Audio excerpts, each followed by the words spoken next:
The Great Hall of the Galactic War Council had never seen such fear before.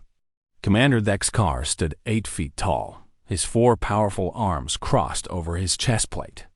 His kind, the Krillians, had won every battle they had ever fought. Their thick shells could stop laser fire. Their claws could tear through metal. But today, even Dexcar felt something he had not felt in 200 years of war. He felt afraid. Around the massive circular table sat the greatest warriors in the galaxy. Each one represented a fighting force that had never known defeat.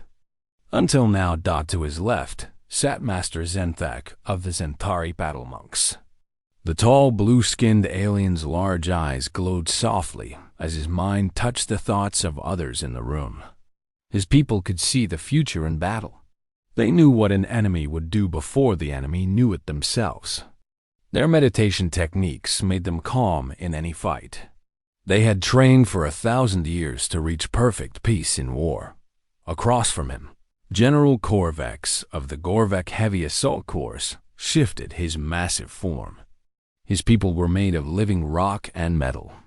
Bullets bounced off their skin like raindrops. They could lift tanks with their bare hands. They felt no pain and knew no fear. They were the perfect soldiers for any battle that needed raw power. In the shadows stood Captain Velra of the Shadow Dancers. Her people were made of pure energy. They could walk through walls like ghosts. They could become invisible at will. They moved faster than light itself. They were the perfect killers, striking without warning and vanishing before anyone knew they were there. These 4 forces had protected the galaxy for centuries. They were legends. Children across 1,000 worlds told stories of their victories. But now they sat in silence, staring at the holographic display that showed their greatest failure. The Void Swarm had come from beyond their dimension. These creatures were like nothing anyone had seen before. They ate entire planets. They turned stars into black holes. They could not be reasoned with. They could not be scared away. They only knew how to destroy. The first battle had been a disaster. The Krillian shock troopers had charged the enemy lines with their usual confidence. Their shells had cracked like eggs under strange energy weapons. Half their force had been lost in the first hour. The Zentari battle monks had tried to read the minds of the Void Swarm. Instead, the alien thoughts had driven many of them insane.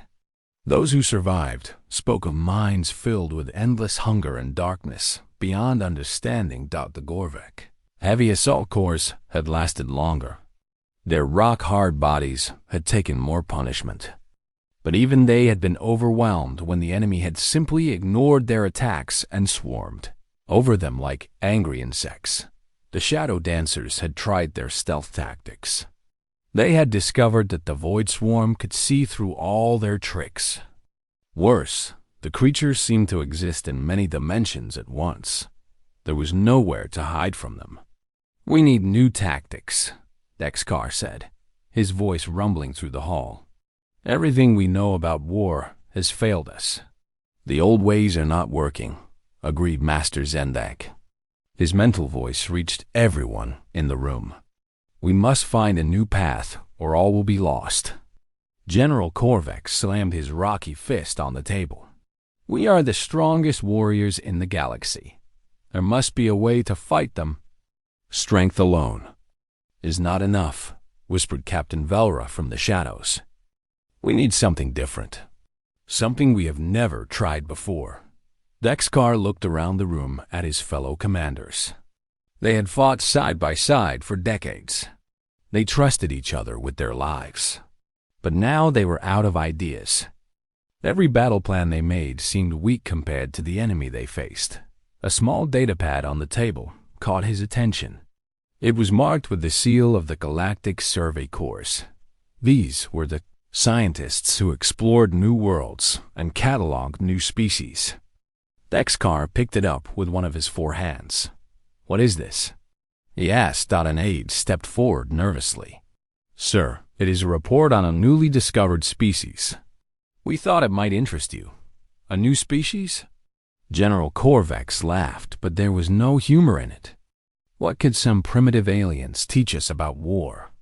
Dexcar began to read the report. His eyes grew wide with surprise. The others watched as their commander's expression changed from curiosity to confusion to amazement. "This cannot be right," he muttered. "What does it say?" asked Master Zenthak. Dexcar looked up from the datapad. "It is about a species called humans. They live on a planet they call Earth. According to this report, they have been at war with each other for their entire history. Not just occasional conflicts. Constant war.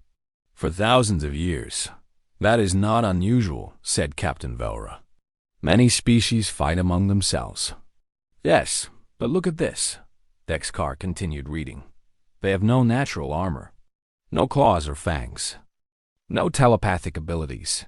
No energy manipulation. They are physically weak compared to most species we know. They require artificial atmosphere to survive in space. They die easily from things that would barely hurt us." "Then how do they survive constant war?" asked General Corvex. Dexcar kept reading. "The report says they train constantly for war, even when they are at peace. They create artificial conflicts to prepare for real ones. They put themselves through pain and hardship on purpose. They call it military training." "Training through pain?" Master Zenthak's mental voice carried surprise. "That seems inefficient. We train through meditation and mental discipline. We train through sparring with weapons that cannot truly harm us," added General Corvex. "We train through stealth exercises in safe environments," said Captain Velra. Dexcar continued reading. "According to this, humans train as if their lives depend on it, even when they are not in real danger. They push themselves until their bodies break, then heal and push harder. They create scenarios worse than real battle to prepare for actual war." The room fell quiet. The idea seemed strange to all of them. Their people trained to perfect their natural abilities. But humans apparently had no natural abilities to perfect. Instead, they seemed to create abilities through suffering. "There is more," Dexcar said. "The report mentions that human soldiers often perform better under stress than they do in training. When facing real danger, they become more effective, not less." "That is backwards," said General Corvex. "All logical species fight worse when they are afraid or injured. Humans appear to fight better when they are afraid or injured," Dexcar read. "The report calls it adrenaline response and battlefield adaptation." Master Zenthak leaned forward. "What are you thinking, Commander?" Dexcar set down the datapad and looked at each of his fellow warriors. "I am thinking that maybe we need to learn something new. These humans survive constant war with no natural advantages. They have something we do not. Something we might need to defeat the Void Swarm? You want to contact a species of primitives?" General Corvex sounded insulted. "I want to learn from anyone who might help us save the galaxy," Dexcar replied firmly. "Our pride has not served us well against this enemy." The greatest warriors in the galaxy sat in silence, each lost in their own thoughts. Finally, Master Zenthak spoke. "When do we leave for Earth?" The shuttle landed on Earth's moon with a soft thud. Through the windows, the alien delegation could see the gray surface stretching toward a blue and white planet in the distance. Commander Dexcar checked his breathing apparatus one more time. His people could survive in many environments, but they still needed their own air mixture. "I still think this is a waste of time," General Corvex grumbled as they prepared to leave the shuttle.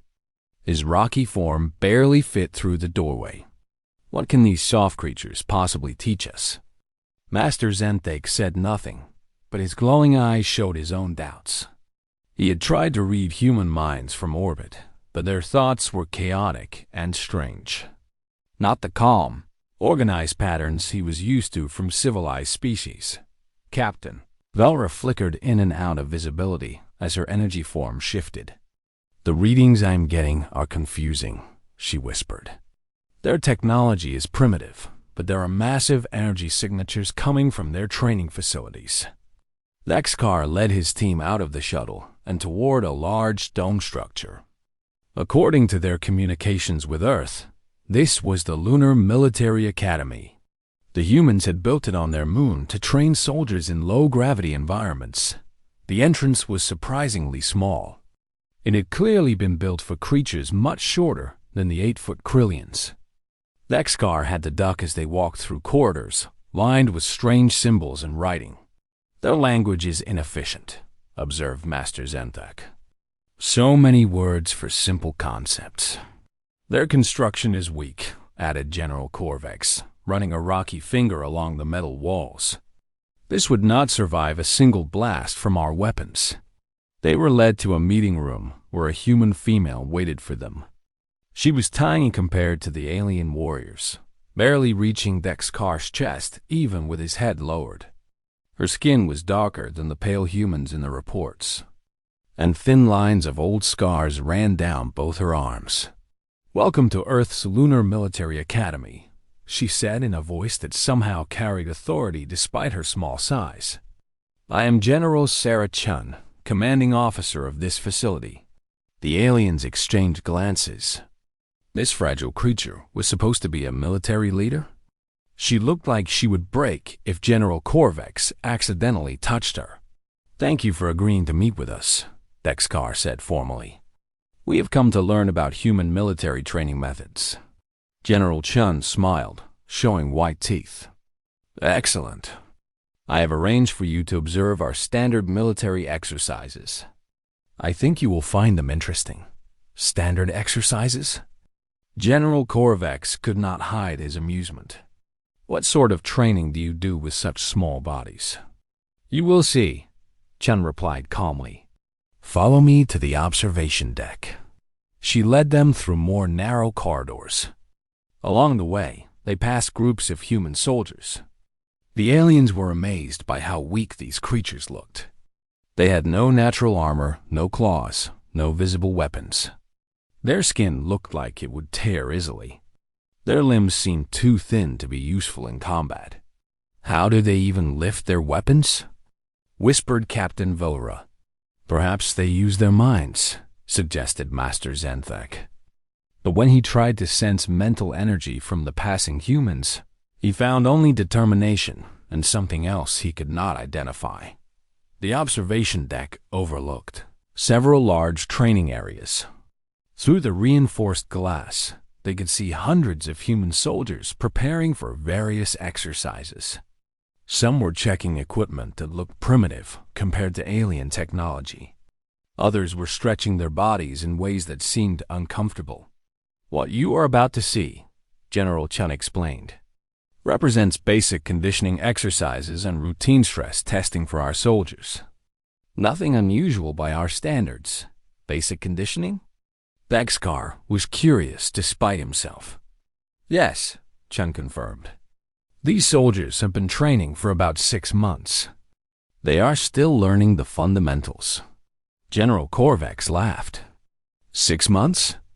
Our warriors train for decades to reach basic competency. Different species, different methods, Chun said simply. She pressed a button, and speakers crackled to life. They could hear a human instructor shouting commands to the soldiers below. The aliens did not understand all the words, but the tone was harsh and demanding. "Are they being punished for something?" asked Master Zenthak. "No, this is normal instruction," Chun replied. Human soldiers respond well to aggressive motivation. The first exercise began. The aliens watched as groups of human soldiers started running around a track. At first, it seemed simple enough, but the humans kept running and running. After what would have been a reasonable warm-up for alien warriors, the humans were still running. "How long will they continue?" asked Dexcar. "This group will run for about 2 hours," Chun said casually. 2 hours? General Corvex was amazed. "But they look exhausted already." Indeed, many of the human soldiers were breathing heavily. Sweat poured down their faces. Their movements became less smooth as time went on, but none of them stopped running. Being tired is not an excuse to quit, Chun explained. That is one of the first lessons we teach. After an hour, some of the human soldiers began to stumble. The aliens expected them to drop out of the exercise. Instead, they kept running with unsteady gaits, some helping others who were struggling even more. That one is injured. Captain Velra pointed at a soldier whose leg was clearly causing pain with each step. Yes. She twisted her ankle about 20 minutes ago, Chun confirmed. Why does she not stop for medical treatment? Asked Master Zenthek. Because the exercise is not finished, Chun replied as if this was obvious. The aliens watched in growing confusion. In their cultures, injured warriors received immediate medical attention. It was inefficient to let damage accumulate. But the human with the injured ankle kept running, her face twisted in pain but her pace never slowing. This seems cruel, said Master Zenthak. This seems wasteful, added General Corvex. You are damaging your soldiers for no gain. General Chun turned to look at the massive alien warriors. Tell me, in your cultures, what happens when a soldier is wounded in battle? They withdraw for medical treatment, Lexkar answered immediately. And if withdrawal is not possible, then they fight with reduced effectiveness until help arrives. Chun nodded. Our soldiers learn to fight effectively even when wounded. Pain becomes a teacher, not a master. The running exercise continued. More soldiers showed signs of injury or exhaustion, but none stopped. The aliens began to realize they were witnessing something they had never seen before. These weak creatures were pushing themselves far beyond what seemed physically possible. How do they not collapse? Whispered Captain Velra. Mental conditioning, Chun explained. We train the mind to ignore what the body is telling it. Pain is just information. Exhaustion is just a feeling. Neither one is a reason to quit. When the running finally ended, the aliens expected the humans to rest. Instead, they immediately began the next exercise. Obstacle courses filled with barriers, walls, and challenges that would test even alien warriors. They are already exhausted, protested General Corvex. How can they perform complex tasks? Watch and learn, Chum said with a slight smile. The human soldiers attacked the obstacle course with the same grim determination they had shown while running. They climbed walls that seemed too high for their reach. They crawled under barriers that barely provided clearance. They lifted weights that should have been too heavy for their small frames. And when they fell, they got up and tried again. When they failed an obstacle, they repeated it until they succeeded. When they were too tired to continue, they continued anyway. The aliens stood in complete silence, watching something that challenged everything they thought they knew about warfare and warriors. These tiny, fragile creatures were doing things that seemed impossible. Not because they had special abilities, but because they simply refused to accept failure. I do not understand, Master Zenthik finally said. What drives them to endure such punishment? General Chun looked out at her soldiers, who were now moving on to combat exercises despite being exhausted from hours of physical training. They understand something that many species never learn. The enemy will not care if you are tired. The enemy will not care if you are hurt. The enemy will not care if you think you cannot continue. So we teach our soldiers not to care about those things either. The galaxy's mightiest warriors watched in growing amazement as the training continued. These humans were redefining everything they thought they knew about what it meant to be a soldier. The second day of observation began before dawn. General Chun had invited the alien delegation to witness what she called advanced conditioning exercises. The 4 greatest warriors in the galaxy had spent the night discussing what they had seen. None of them could explain how creatures so physically weak could push themselves so hard. Perhaps they used drugs. General Korvax had suggested. Or mental manipulation, Master Zentak had added, but Captain Velra had shaken her energy form head. I scanned them. No artificial enhancements. No chemical aids. Just determination.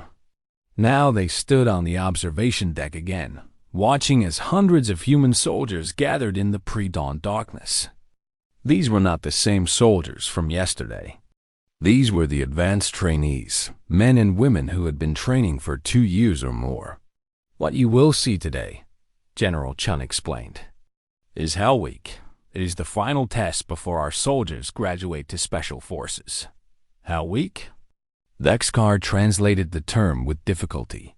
7 days of continuous training with only 4 hours of sleep total, Chun said matter-of-factly. It tests their mental limits more than their physical ones. The aliens exchanged glances. 4 hours of sleep in 7 days would kill most species they knew. Even Krillians needed at least 6 hours of rest per day to function properly. How many died during this test? Asked Master Zenthek. None, Chun replied. If they die, they were not worthy to be human soldiers. The exercise began with what Chun called surf. Torture. The aliens watched in growing horror as human. Soldiers lay down in freezing ocean water that had been recreated in a special pool. They locked arms with each other and simply endured as artificial waves crashed over them for hours. The water temperature is just above freezing, Chun explained. Cold enough to cause pain, not cold enough to cause permanent damage. What is the purpose? Dexcar asked, his forearms crossed uncomfortably. To teach them that discomfort is temporary, but quitting lasts forever. After 2 hours of this torture, the humans were ordered out of the water. They were blue with cold, shivering violently, but every single one of them stood at attention when commanded. Not one had quit. The next exercise was even more disturbing. The humans were ordered to carry logs weighing several hundred pounds. The logs required 6 soldiers working together to lift. But instead of carrying them efficiently, they were ordered to hold the logs above their heads while running. Within minutes, soldiers began to collapse under the weight. The aliens expected them to give up.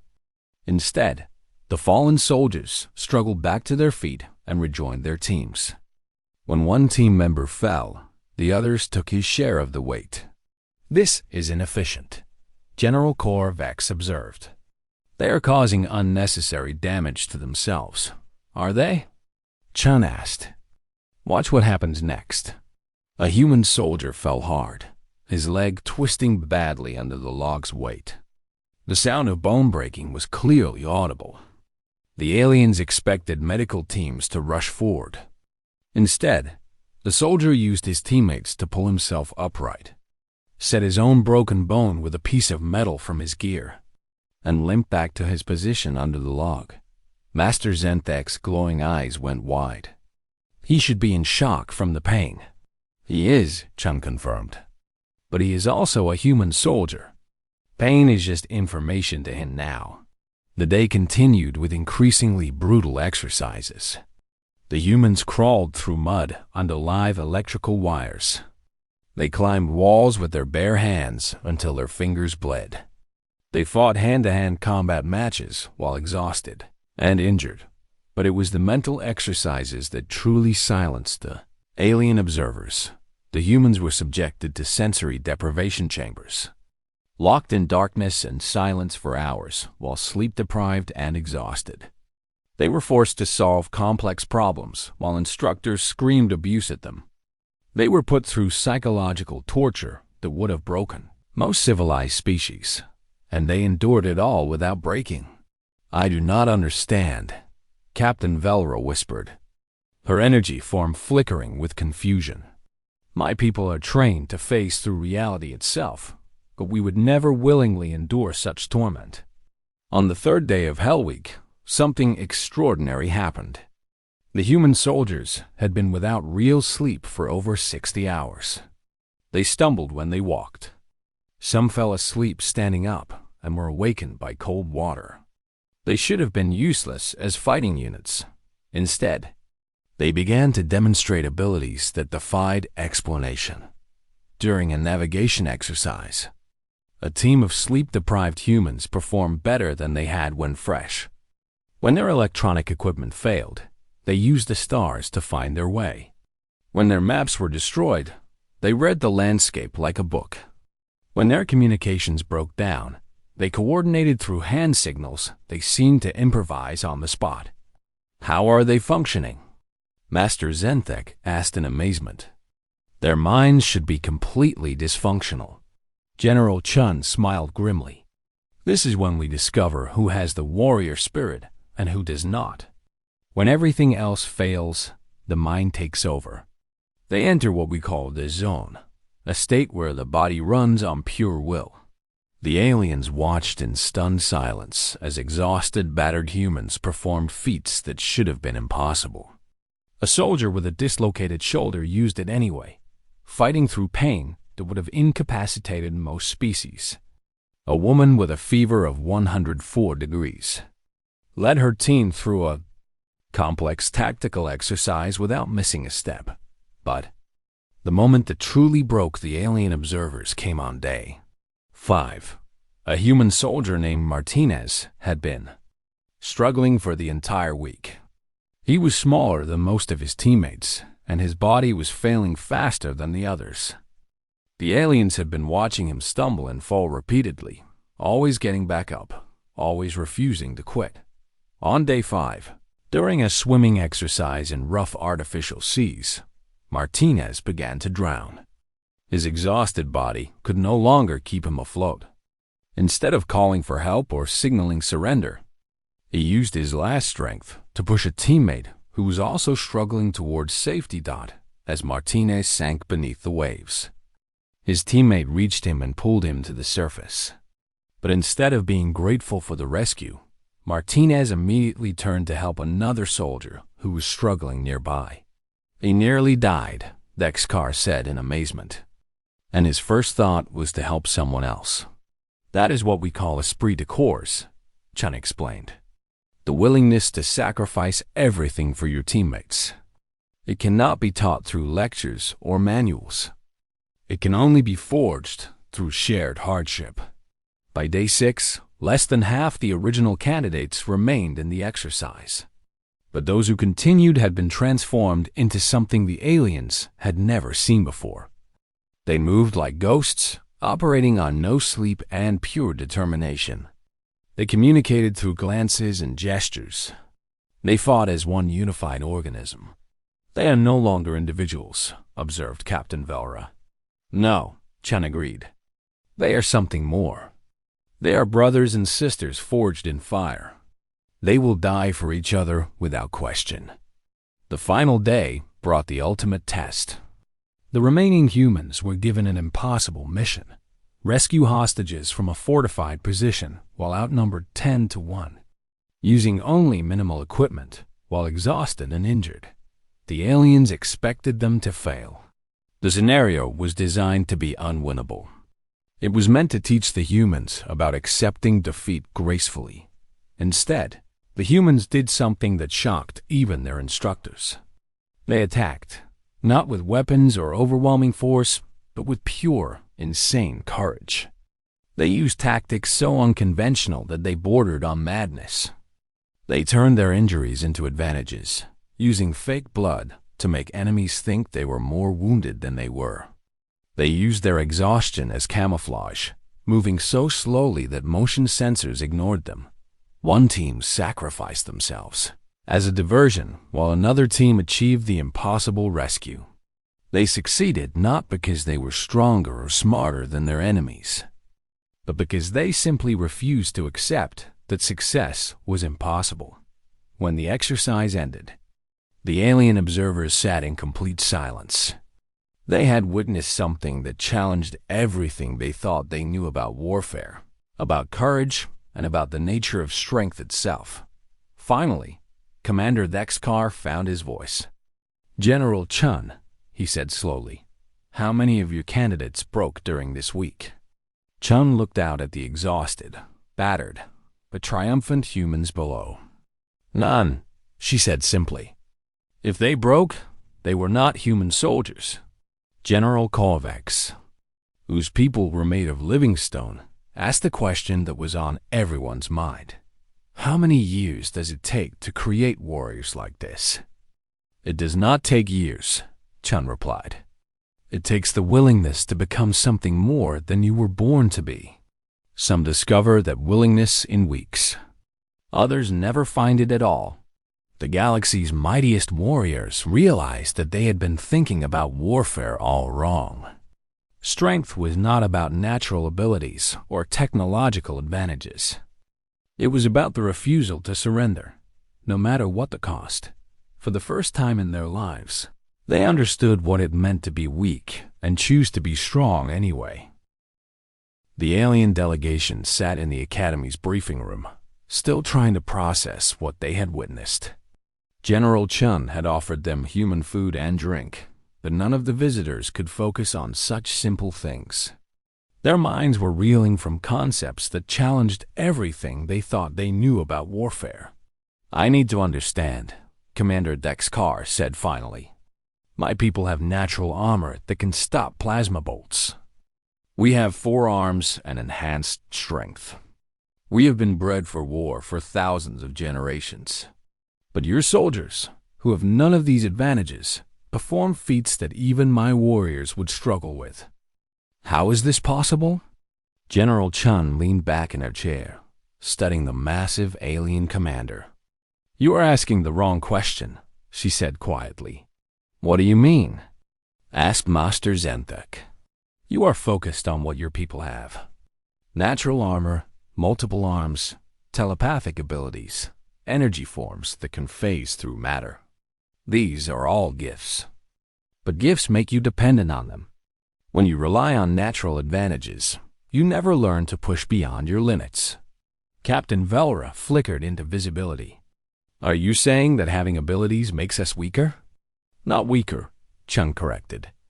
But it makes you incomplete as warriors. Let me ask you something. What happens when a Krelian loses an arm in battle? Dexkar considered the question. They would fight with reduced effectiveness until medical treatment could be provided. And as Zenthari who cannot read enemy minds? Master Zenthik's eyes dimmed. They would be severely handicapped in combat. A Gorvik whose armor is compromised would likely withdraw from battle, General Korvax admitted reluctantly. And a shadow dancer who cannot phase? Captain Velra said nothing, but her energy form flickered uncertainly. Chun nodded. You have all built your military doctrine around advantages that can be taken away. But humans start with nothing. We have no natural weapons, no armor, no special abilities. We are slower than most species, weaker than most species, more fragile than most species. Then how do you survive? Dexkar asked. Because we learned that true strength comes from within, Chun explained. We cannot rely on gifts that might be taken away, so we developed something that cannot be taken. Will.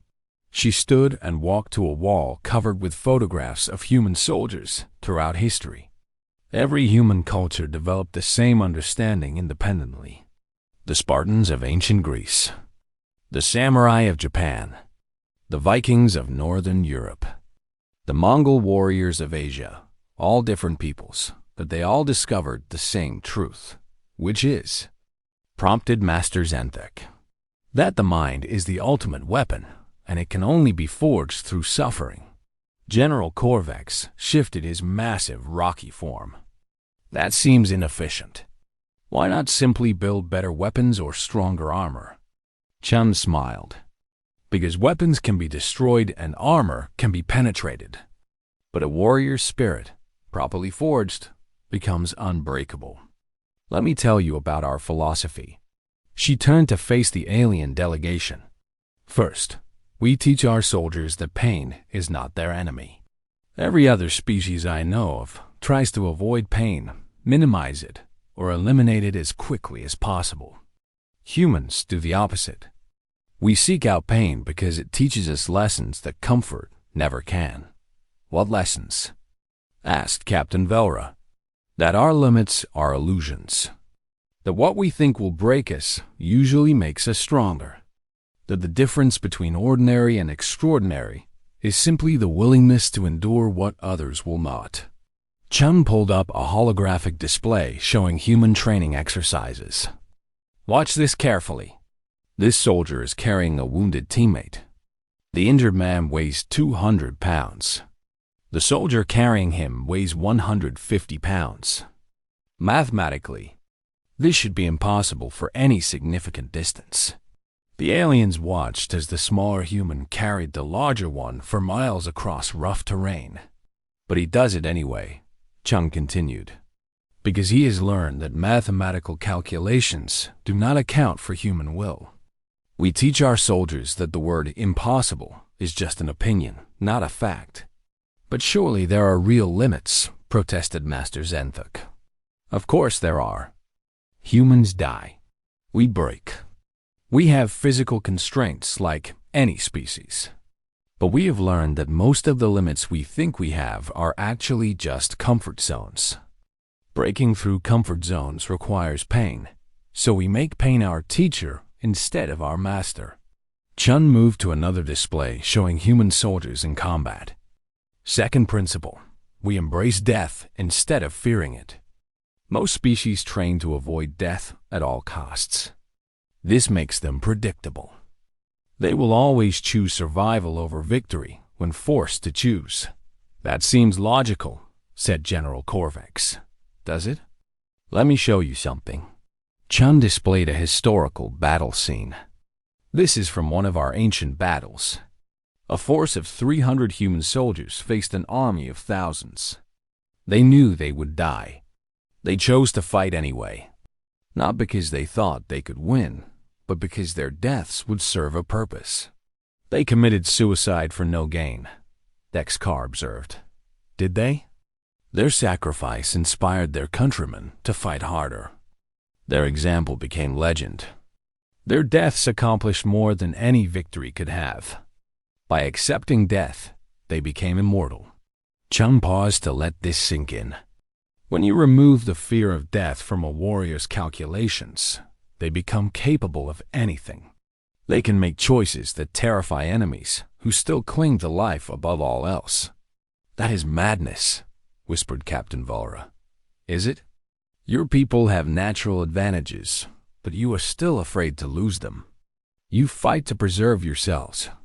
Humans fight to accomplish the mission, regardless of cost to themselves. Which approach makes an enemy more afraid? The aliens sat in uncomfortable silence. Everything Chun was saying challenged their fundamental understanding of military tactics. Third principle, Chun continued, adaptability through adversity. Your people train in controlled environments with predictable scenarios. We deliberately create chaos and uncertainty in our training. She showed them footage of human soldiers training in multiple environments simultaneously. Desert, Arctic, underwater, zero gravity, all while exhausted and under fire. Why? Asked Master Zenthuk. Because real battles are never what you expect them to be. Equipment fails. Plans go wrong. Allies desert you. Enemies do unexpected things. Most species panic when their preparations become useless. Humans have learned to thrive in chaos because we train for it constantly. But how do you prepare for the unexpected? Dexcar asked. By learning that there is always a way forward, even when everything goes wrong. We teach our soldiers to see obstacles as opportunities. When their weapons break, they use rocks. When their communications fail, they use smoke signals. When their supplies run out, they live off the land. Adaptation becomes automatic. Chun brought up a new display showing human soldiers working together. Finally, and most importantly, we understand that individual strength is meaningless. True power comes from unity forged through shared hardship. All military units work together, General Corvex pointed out. Do they? Your Corellian shock troopers fight alongside each other, but each warrior is essentially fighting their own battle. Centauri battle monks coordinate through mental links, but those links can be disrupted. Gorvik heavy assault troops operate as a unit, but remove one piece and the rest continue functioning normally. And humans are different? Watch, Chun said, showing them footage of human soldiers in combat. See how they move? That injured soldier continues fighting not because he can, but because his team needs him to. That woman carrying ammunition to the front line is not following orders. She saw a need and filled it without being told. That man shielding his wounded teammate with his own body is making a choice that will likely get him killed, and he makes it instantly. The aliens studied the footage carefully. What they saw was indeed different from their own military operations. The humans seemed to anticipate each other's needs, to sacrifice for each other without calculation, to function as something greater than the sum of their parts. This is what shared suffering creates, Chun explained. When people endure hell together, they become bonded at a level deeper than conscious thought. They become family. And humans will do anything for family. Even die? Asked Captain Velra. Especially die. Death for family is not sacrifice, it is honor. Commander Dexkar was quiet for a long moment, processing everything he had heard. Finally, he spoke. General Chun, I must ask you something important. My people are facing an enemy we cannot defeat with our current methods. Would you be willing to teach us these human principles? Chun studied the massive alien commander. Are you prepared for what that would require? What do you mean? It means giving up your reliance on natural advantages. It means embracing pain as a teacher. It means accepting that you may die in the process. Most importantly, it means becoming something new. You cannot learn human methods and remain unchanged. The four alien warriors exchanged glances. Everything they had seen suggested that General Chun was right. Their traditional approaches had failed against the Void Swarm. They needed to become something different. We're willing, Dexkar said finally. Chun smiled for the first time since they had met her. Then tomorrow, you begin learning what it means to be human soldiers. 6 months later, Commander Dexkar no longer looked like the same alien who had first arrived at Earth's Lunar Military Academy. His natural shell armor was cracked and scarred from countless training exercises. His forearms bore the marks of rope burns, cuts, and bruises that he had learned to ignore. Most importantly, his eyes held something they had never contained before. The quiet confidence that came from knowing he could endure anything. Beside him, Master Zentag sat in meditation, but not the peaceful meditation of his people. This was combat meditation, learned from human soldiers who had taught him to find calm in the middle of chaos. His mental abilities were stronger than ever, but now they were backed by the knowledge that he could function even if those abilities failed. Him, General Korvax, looked the most changed of all. His rocky form was still massive and powerful, but he moved differently now. He had learned to fight like a human when his strength was not enough, using speed and cunning instead of relying on brute force. The scars on his stone-like skin were proof that he had learned to push beyond what his species thought possible. Captain Velra's energy form flickered with new patterns. She had mastered the art of fighting while exhausted, injured, and cut off from her natural abilities. Human instructors had taught her that true invisibility came not from phasing abilities, but from moving when enemies did not expect it. They stood together on the bridge of a human warship, watching as the Void Swarm approached Earth's solar system. This would be the ultimate test of everything they had learned. All ships report ready, announced Admiral Rodriguez, the human fleet commander. The fleet was a mix of alien vessels and human ships, united under a new tactical doctrine that combined alien technology with human fighting philosophy. Are you nervous? General Chun asked the alien commanders through the communication system. Dexkar considered the question. 6 months ago, he would have responded with anger at the suggestion that a Krillian warrior could feel nervous. Now he understood that acknowledging fear was the first step to overcoming it. "Yes," he said simply, "but fear is just information. It tells us the situation is dangerous. It does not tell us to retreat."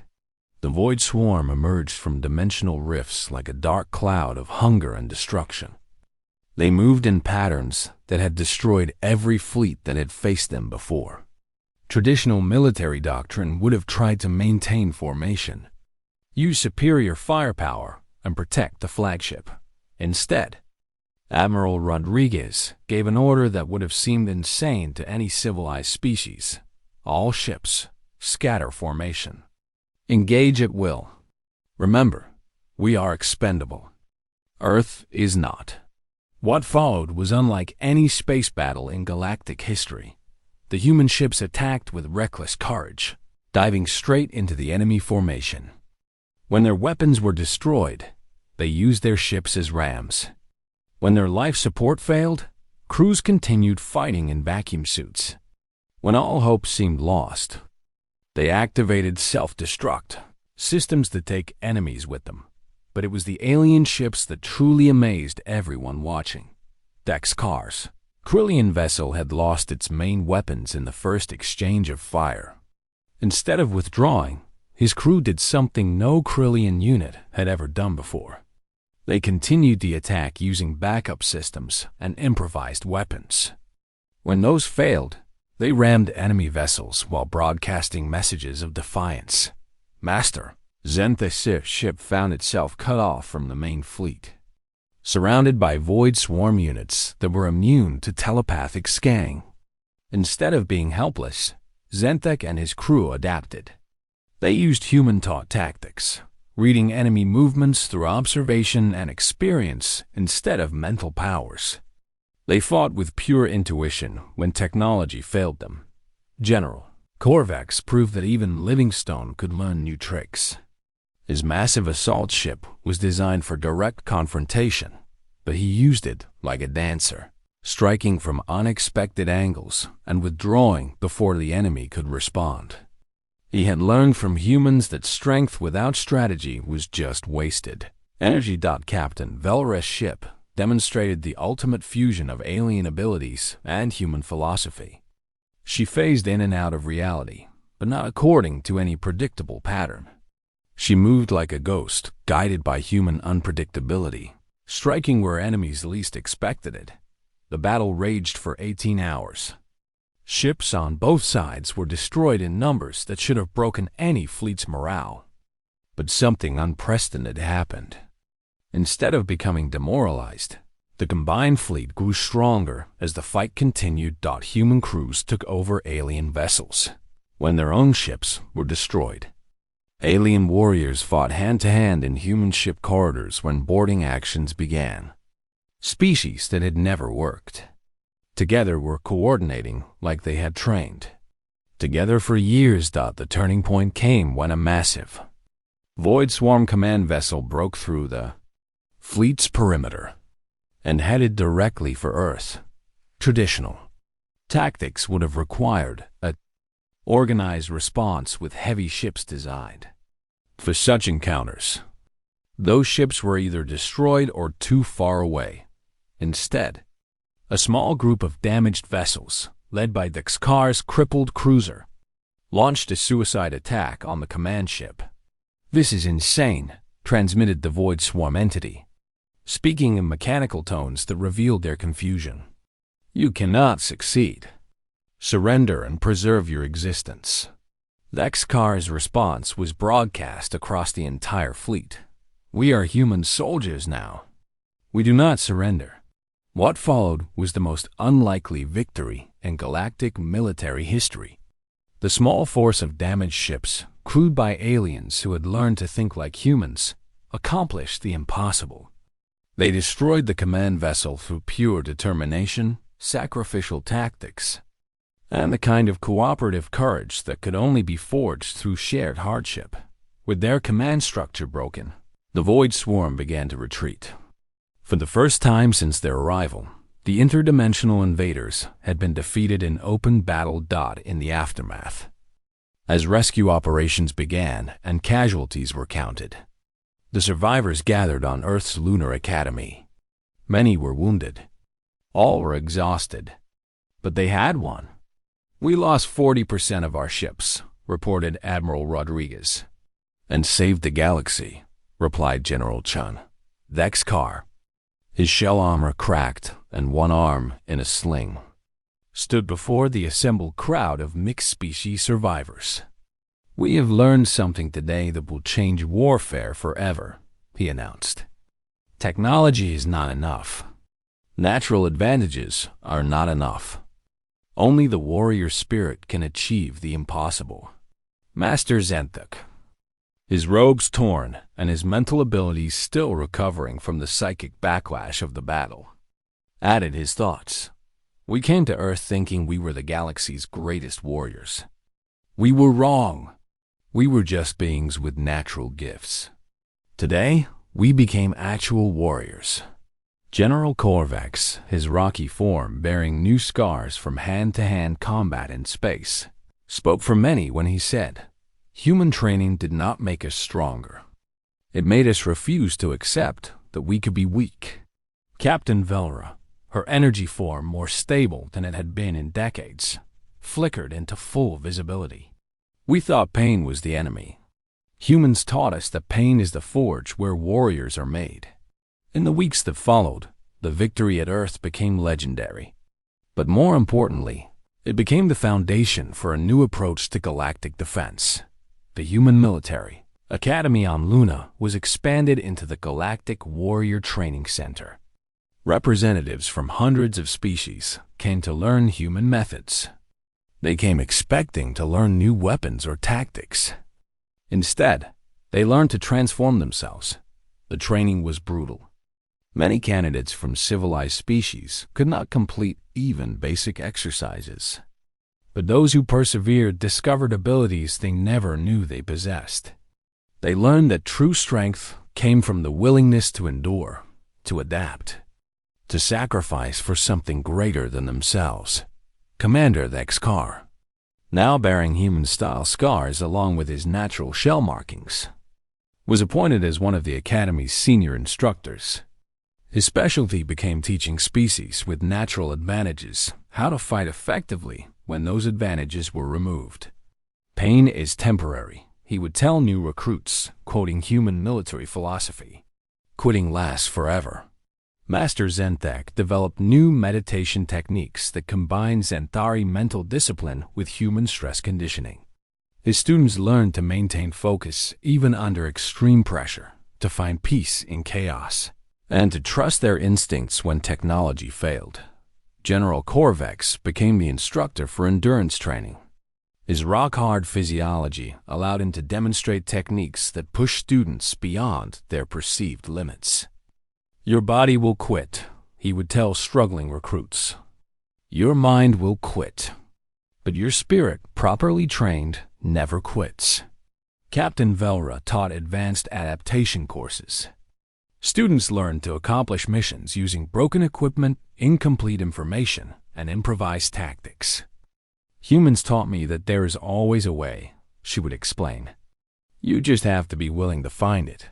Years later, when new threats emerged from unknown regions of space, they were met by fleets crewed with warriors from dozens of species, all trained in human methods. These new warriors combined the natural abilities of their races with the indomitable spirit that humans had, perfected over thousands of years of constant warfare. The galaxy's mightiest warriors had learned the most important lesson in the universe: that might without will is just potential.